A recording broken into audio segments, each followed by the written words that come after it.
ألم نشرح لك صدرك ووضعنا عنك وزرك الذي أنقض ظهرك ورفعنا لك ذكرك فإن مع العسر يسرا إن مع العسر يسرا فإذا فرغت فانصب وإلى ربك فارغب.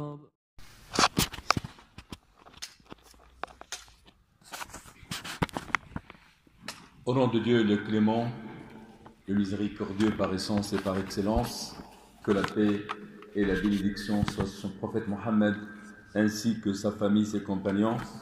Chers frères et sœurs, je vous salue avec le salut de l'islam. Et le salut de l'islam, assalamu alaikum wa rahmatullah. Le thème de ce sermon, les préparatifs au mois de Ramadan. Il est de tradition que les commerçants se préparent au festival de vente tels que promotion, solde. Il est de tradition que les étudiants se préparent aux examens en bloquant, en faisant un blocus. Il est de tradition aux vertueux arrivant auprès d'Allah convoitent une rémunération élevée de la part de notre Seigneur durant le mois de Ramadan, lequel un festival de dons, de gratification divine, une performance lumineuse et des dons de la part du clément. Le prophète sallallahu alayhi wa sallam se préparait pour le mois de Ramadan. Comment l'accueillir? Comment accueillir ce mois béni? Chers frères et sœurs, il est de notre devoir de se préparer par 4 résolutions d'une façon exhaustive. Première résolution, le repentir, le retour à Allah. Nous sommes sujets à commettre des fautes, des erreurs et même des péchés envers notre Seigneur. Allah s'est attribué ces noms suivants, les noms sublimes tels que Ghaffar, Ghafour, pardonneur, et Ghafaran, grand pardonneur, pardonneur par excellence. Venons en fait faire un pacte entre nous, chers frères et sœurs, avant l'arrivée du mois de Ramadan.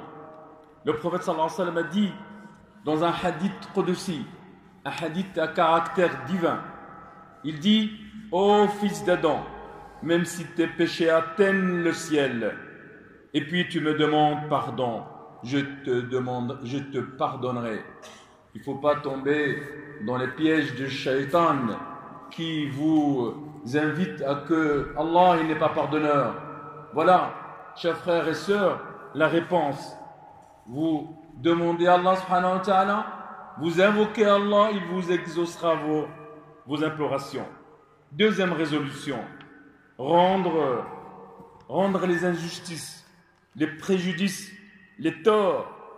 Allah l'exalté soit-il a dit: mais quiconque se repent après son tort, il se réforme, Allah accepte son repentir, car Allah est certes pardonneur et miséricordieux.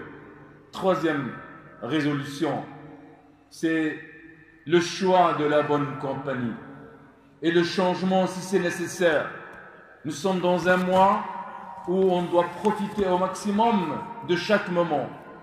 Et les bonnes compagnies nous aident à en profiter de ces moments. Et important. Et donc il est important de choisir les compagnies qui nous poussent à faire des actes, des bons actes, et à s'approcher d'Allah subhanahu wa ta'ala, et à changer les gens qui nous poussent à s'éloigner d'Allah subhanahu wa ta'ala dans nos actes et dans nos jeûnes. Le jeûne, c'est un mois de pardon. Le jeûne, c'est un mois de se remettre en question et de revenir à Allah subhanahu wa ta'ala et d'avoir la félicité, l'affranchissement du feu de l'enfer, et d'essayer aussi de s'éloigner des voleurs du temps. C'est un mois où on doit profiter au maximum pour revenir à la proximité d'Allah subhanahu wa ta'ala. Allah dit, fais preuve de patience en restant avec ceux qui invoquent leur Seigneur matin et soir, désirant sa face, et que tes yeux ne se détachent point d'eux, cherchant le faux, brillant de la vie sur terre, et n'obéis pas à celui dont nous avons rendu le cœur inattentif à notre appel, et poursuit sa passion, et dont le comportement est outrancier. Et la quatrième résolution, avoir le dessein, l'intention, la détermination, l'ardeur, l'énergie, le zèle, l'ambition élevée. On doit avoir une ambition élevée afin d'accomplir et d'arriver à la guidance, d'arriver à la piété telle que Allah il nous le souligne, il nous le recommande dans le Coran. Qu'on n'accepte pas qu'on perd des occasions telles que faire les prières obligatoires chez soi et qu'on accourt à compléter les rangs et les premiers rangs dans la prière obligatoire et de tarawih et les prières nocturnes à la mosquée.